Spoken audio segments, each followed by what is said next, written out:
Hello बच्चों, स्वागत है आप सभी का आपके अपने यूट्यूब चैनल संगम केमिस्ट्री पॉइंट में। बच्चों, आज हम लोग बात करने वाले हैं एक नए टॉपिक के ऊपर, जो है अपना रेजोनेंस। रेजोनेंस बच्चों एक ऐसा टॉपिक है जिसका हम लोग पूरे ऑर्गेनिक केमिस्ट्री में यूज़ देखते हैं। अगर आपका कॉन्सेप्ट वीक रहेगा तो आपको ऑर्गेनिक केमिस्ट्री में काफ़ी सारी प्रॉब्लम्स हो सकती हैं। तो इस पे वैसे हालांकि बहुत सारे बच्चों के डाउट्स भी आते हैं कि रेजोनेंस कैसे होता है सर, क्या होता है उसमें, कॉन्जुगेटेड सिस्टम क्या होता है, ये सारी चीज़ें उनके मन में बनी रहती हैं डाउट्स के रूप में। तो हम लोग इनको समझेंगे कि रेजोनेंस होता क्या है और इनके क्या कंडीशंस हैं, इनको हम लोग देखते हैं। तो आज हम लोग बात करेंगे रेजोनेंस, अनुनाद हिंदी में बोलते हैं। तो यहाँ पे हम लोग देखेंगे कि कंडीशन फॉर रेजोनेंस। तो रेजोनेंस अगर कहीं किसी भी स्ट्रक्चर में हो रहा है तो उसके लिए कंडीशन क्या होगी, हमें समझना होगा कि उसके लिए कोई कंडीशन होनी चाहिए। तो वही कंडीशन लोग समझेंगे। तो यहाँ पे हमने लिखा है कि सिस्टम क्या होना चाहिए, कॉन्जुगेटेड होना चाहिए। अब यहीं पे बहुत सारे बच्चों के मन में डाउट्स आ जाते हैं कि सर कॉन्जुगेटेड सिस्टम क्या होता है, कॉन्जुगेटेड सिस्टम को हम लोग कैसे पहचानेंगे। तो उसको भी हम लोग पहचान लेते हैं कि कॉन्जुगेशन होता क्या है। ठीक है, तो इसमें यहाँ पे मैंने जो दो लाइनें ड्रा की हैं, इसका मतलब है ये डबल बॉन्ड, यहाँ पे भी डबल बॉन्ड है।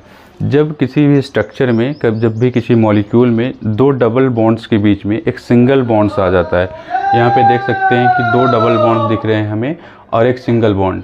तो अगर दो डबल बॉन्ड के बीच में हमें एक सिंगल बॉन्ड का डिफरेंस मिले तो उसको हम लोग बोलेंगे कि सिस्टम कॉन्जुगेटेड है। या फिर हम बोल सकते हैं कि जब अल्टरनेट डबल बॉन्ड्स की एंट्री हो, जैसे कि डबल बॉन्ड आया फिर एक सिंगल फिर डबल, इस तरह से आते हैं, तो उसको हम लोग बोलते हैं कि वहाँ पे सिस्टम कॉन्जुगेटेड है। अगर सिस्टम कॉन्जुगेटेड हो गया तो आपका रेजोनेंस वहाँ पे होना तय है।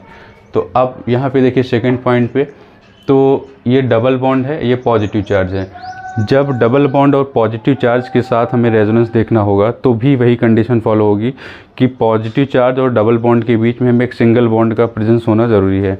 यहाँ पे आप देख सकते हैं कि डबल बॉन्ड और पॉजिटिव चार्ज के बीच में एक सिंगल बॉन्ड दिख रहा है। हाँ, यहाँ पे भी एक डबल बॉन्ड हमने बनाया है और ये माइनस चार्ज है और लोन पेयर है।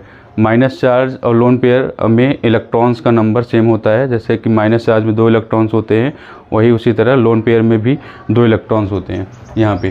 तो डबल बॉन्ड और माइनस चार्ज या लोन पेयर के बीच में अगर एक सिंगल बॉन्ड का हमें प्रेजेंस देखने को मिलता है, यानी कि डबल बॉन्ड और उनके बीच में लोन पेयर के बीच में सिंगल बॉन्ड का सिर्फ गैप देखने को मिलता है, तो वहाँ पे सिस्टम कॉन्जुगेटेड होगा।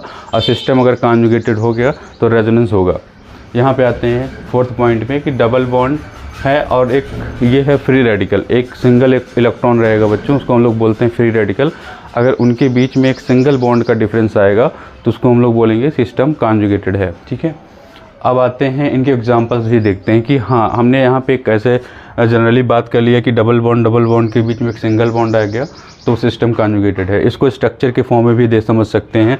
जैसे मैंने यहाँ पे एक स्ट्रक्चर बनाया है, ये आप देखिए यहाँ पे कि CH2 double bond CH single bond CH double bond CH2।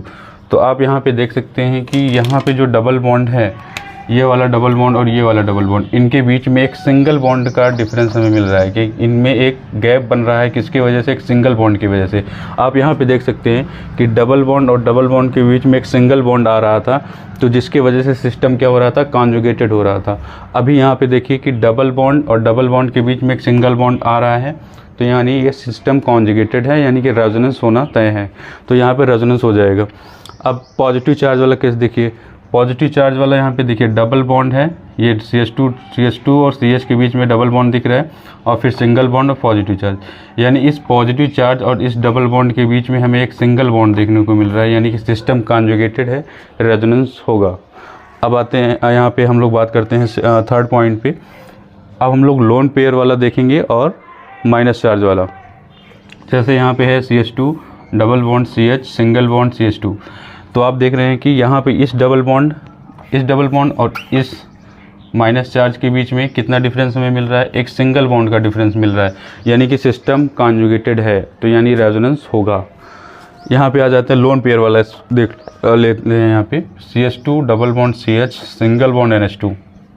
तो यहाँ पे क्या है बच्चों कि डबल बॉन्ड और लोन पेयर के बीच में एक सिंगल बॉन्ड का डिफरेंस हमें देखने को मिल रहा है, यानी कि लोन पेयर डबल बॉन्ड के साथ कॉन्जुगेशन में है, तो अब यहाँ पे रेजोनेंस होगा। तो अभी यहाँ पे एक लोन पेयर वाला केस रह जा रहा है, इसका एग्जांपल लिख लेते हैं। CH2 double bond CH, single bond CH2 radical.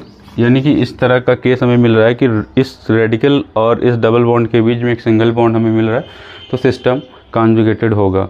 तो हम लोगों ने बात किया बच्चों कि सिस्टम कॉन्जुगेटेड कैसे होता है और उनके कुछ एग्जांपल्स देख रहे हैं कि यहाँ पे हम लोगों ने देखा कि उसमें हम लोग स्ट्रक्चर के फॉर्म में हम लोग कैसे पहचाने। यहाँ पे हमने शॉर्ट फॉर्म में लिख दिया था, डबल बॉन्ड का डबल बॉन्ड के साथ जो कॉन्जुगेशन बन रहा था उसमें एक सिंगल बॉन्ड का डिफरेंस आ रहा था, सिंगल बॉन्ड की एंट्री थी, और उसी को हम लोगों ने एग्जाम्पल के फॉर्म में सारी चीज़ों को यहाँ पे देखा कि हम लोग उसको किसी स्ट्रक्चर में कैसे पहचानेंगे। इस तरह से हमने देख लिया कि यहाँ पे हमने स्ट्रक्चर में भी डिफ्रेंशिएट कर लिया कि अगर रेजोनेंस होगा या नहीं होगा, कॉन्जुगेटेड है कि ये नहीं है। तो सारी चीज़ों को हमने सीख लिया। अब हम लोग देखेंगे कि बहुत सारे स्ट्रक्चर्स में आपको ऑर्गेनिक कंपाउंड में रेजोनेंस कैसे होता है और पाई बॉन्ड्स क्या होता है, सिग्मा बॉन्ड्स क्या होता है, इसको समझेंगे। उसके बाद हम लोग बहुत सारे स्ट्रक्चर्स का प्रैक्टिस करेंगे रेजोनेंस के ऊपर। तो आप लोग इसका स्क्रीनशॉट लेना चाहें तो ले लीजिए, फिर आगे चलते हैं।